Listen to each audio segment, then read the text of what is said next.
Muy buenas, profesor. Hoy vengo a hablarles sobre mi proyecto de programación móvil, el cual es Gasto Smart, el cual tiene como objetivo principal ayudar a los usuarios a administrar sus gastos, ingresos, presupuestos, metas de ahorro de una forma más organizada y visual. Esta aplicación permite registrar finanzas, generar reportes personalizados, visualizar balances mensuales, administrar categorías, además de que fue creado con una arquitectura hexagonal, usando un manejo de estado con Riverport Provider y eh, backend con Supabase y base de datos en PostgreSQL.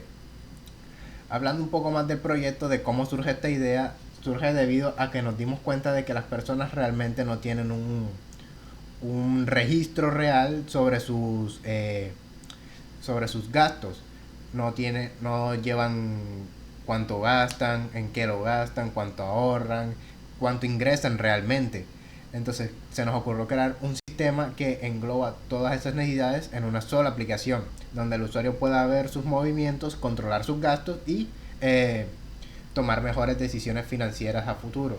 Hablando un poco más de funcionalidades del sistema, tenemos registro e inicio de sesión, gestión de ingresos y gastos, administración de categorías, historial financiero, metas de ahorro, presupuesto, panel administrativo, persistencia de datos.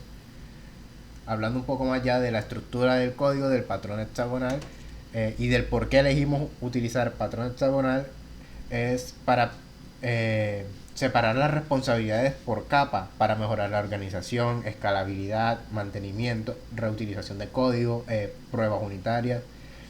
Esto debido a que la lógica del negocio no funciona, está separada, no necesariamente tiene que funcionar con la interfaz y con la base de datos. Como podemos ver la estructura, tenemos una carpeta de application, config, core, domain, es infrastructure, presentation.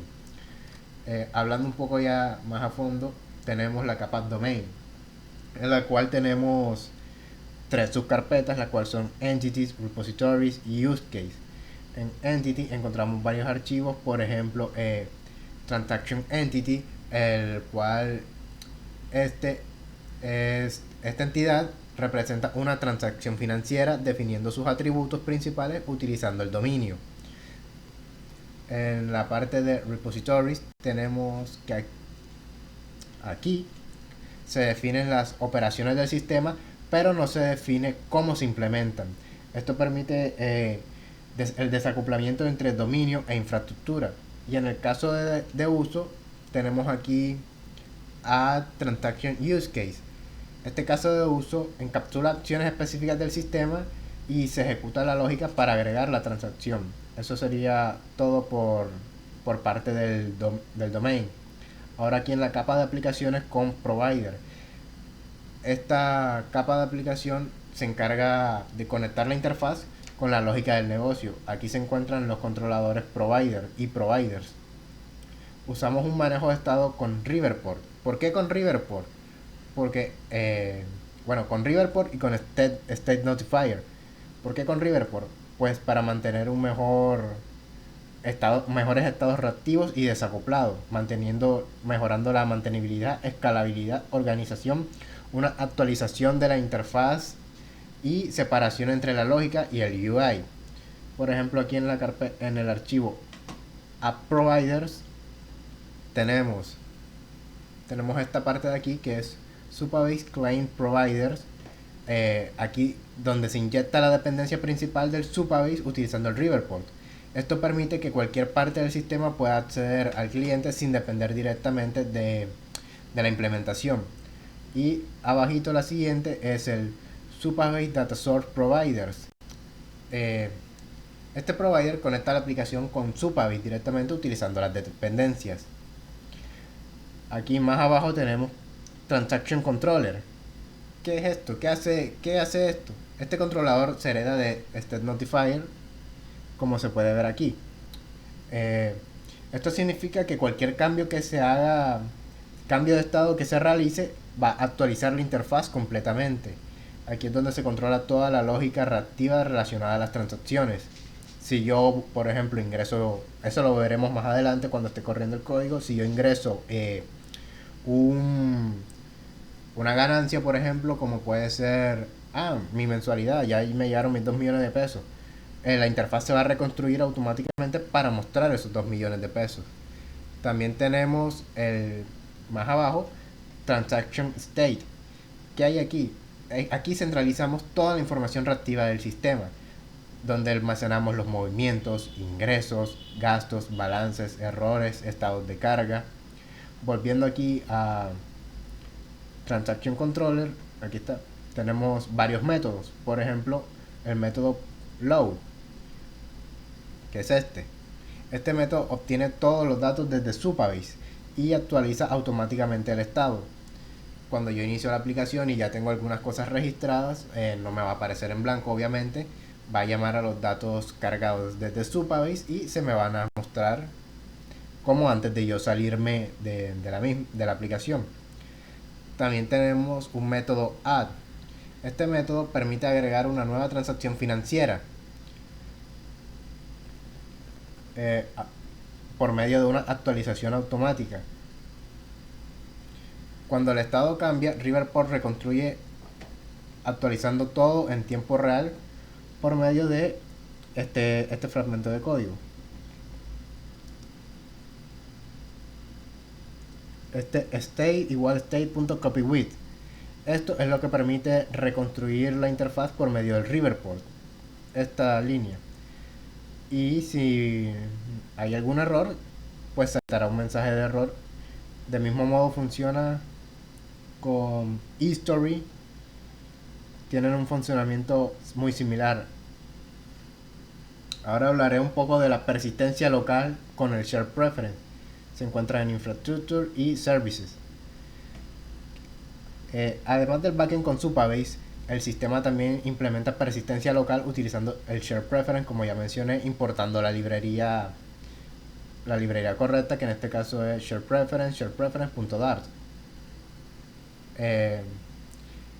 Como en este archivo, esta librería permite almacenar la información localmente desde el dispositivo con un tipo clave-valor, donde tengo 4 claves principalmente: Current User ID, Current User Role, Current Username, Device Onboarding Down. Aquí defino estas claves utilizadas para almacenar información local del usuario. Tengo un método init que carga la sesión con los datos almacenados para iniciar la aplicación. También tengo cómo recuperar la aplicación. Bueno, por medio de esta línea que recupera el ID del usuario guardado localmente, de mismo modo con su rol y el nombre. También tengo aquí un método login que funciona de manera similar. Busco el ID, el usuario inicia sesión, la aplicación guarda localmente el ID, nombre, rol, y gracias a esto no es necesario volver a introducir mis credenciales cada que quiero ver la aplicación. También tengo un método logout, que cuando se cierra la aplicación, la información almacenada se elimina del dispositivo, en caso tal yo no quiera tener la sesión abierta en todo momento. También manejamos un control de onboarding que sirve para saber si el usuario ya entró por primera vez a la aplicación, ya no vuelva a aparecer el onboarding. Ya veremos más adelante de qué hablo. ¿Qué beneficios trae esto de Share Preference? Pues la persistencia local, las sesiones permanentes, almacenamiento rápido, control del onboarding y una menor dependencia del backend para configuraciones simples. Hablando como tal ya de la capa de infrastructure, tengo sus carpetas, como por ejemplo Data Source. Esta capa, la carpeta de infraestructura, esta capa conecta el sistema con las tecnologías externas, en este caso con Supabase. Como ya dije, tengo Supabase Data Source, donde hago operaciones de tipo CRUD, como pueden ser este método aquí, Transaction Entity, añadir transacción, el cual hace un insert. Inserta la base de datos la transacción que yo haya realizado en ese momento. También tengo un select que llama los movimientos que yo haya generado, los muestra y los, los muestra dependiendo del ID del usuario y los ordena por fecha de menor a mayor, o sea, la última realizada a la primera. Del mismo modo tengo un update por si quiero editar algún movimiento, una nota o algo. Y claramente tengo un delete. Ya lo demás son las categorías y algunas otra cosa, los usuarios, etcétera, que tienen un funcionamiento muy similar a lo ya explicado aquí en movimientos. Ahora, la capa de presentación. Aquí en esta capa no hay mucho misterio, la manejo en dos subcarpetas, en admin y en usuarios.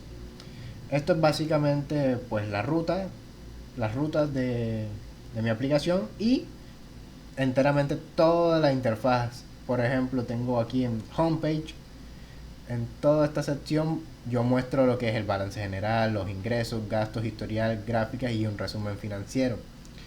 También tengo Add Transaction Page, donde yo aquí en esta página el usuario puede registrar e ingresar los gastos. Ahora sí, vamos a verlo más claramente lo que yo estoy diciendo.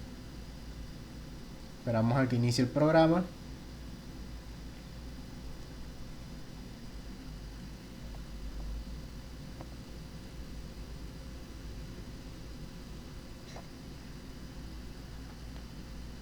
Listo. Y creamos un nuevo usuario, por ejemplo. Vamos a poner María José. Y de correo maria@gmail.com. Contraseña.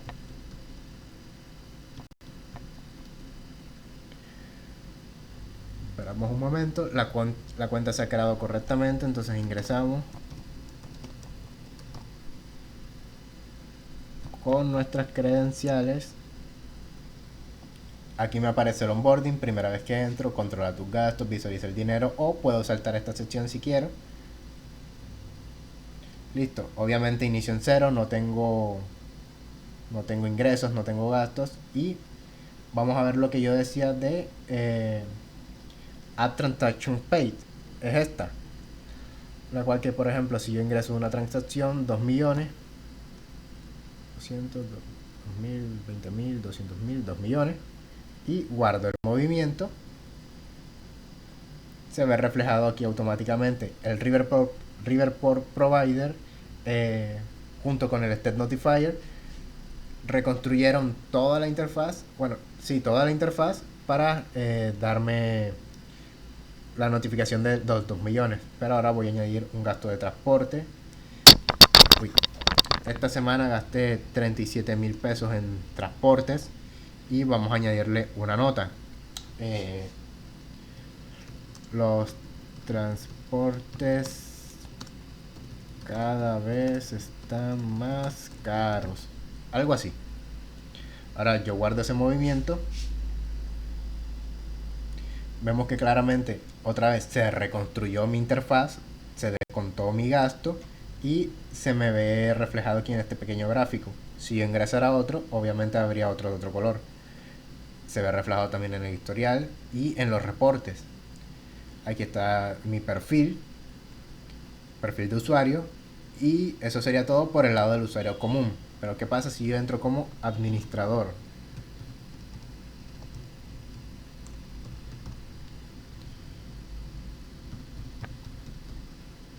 E inicio sesión. Esta es mi vista de administrador donde yo puedo saber el total de usuarios en la aplicación, los usuarios activos, las transacciones realizadas, las categorías, un pequeño gráfico de una actividad mensual. Puedo gestionar los usuarios que por ejemplo vemos que tenemos a Emma. Emma está bloqueada. Vamos a desbloquearla. Activar. Bueno, vamos a mostrarlo más visualmente aquí en la base de datos, que ya volveré a esto. Onboarding cuentas. Aquí en cuentas en estado vemos a Emma, la segunda está activo. Vamos a volverlo a bloquear Bueno, no. John Doe está activo. Vamos a desactivar a John Doe. Y recargamos aquí nuestra base de datos para ver el cambio. Vemos como John Doe está inactivo. Pero ahora Juan Pérez lo quiero bloquear. También se ve automáticamente el cambio. Ok. Vemos que si también podemos ver las categorías, añadir más categorías o editar las ya existentes. Tenemos reportes, podemos portar los reportes con estos gráficos y un resumen general. En configuración, que es la configuración global del sistema, puedo ponerlo en modo oscuro para todos los usuarios y ya cada usuario independientemente podría volver a activar el modo claro de ser a su gusto. Un presupuesto que también es global, que obviamente cada usuario también lo puede cambiar, y un pequeño informe sobre la aplicación.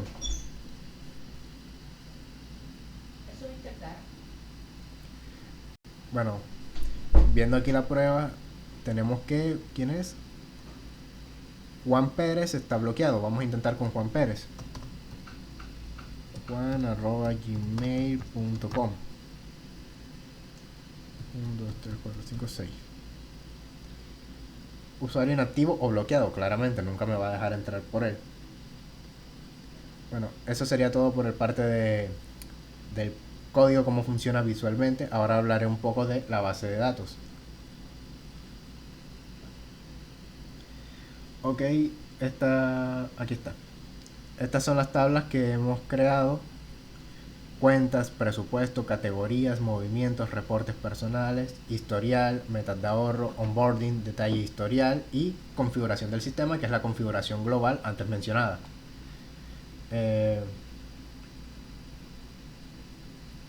Listo.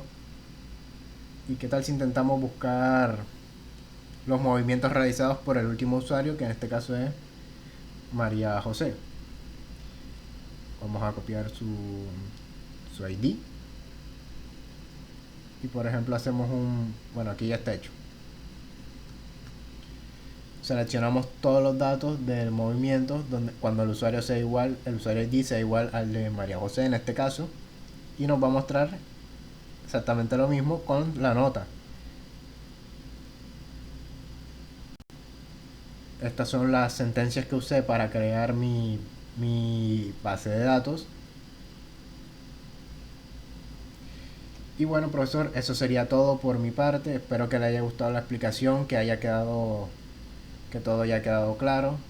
Fue un placer. Hasta luego.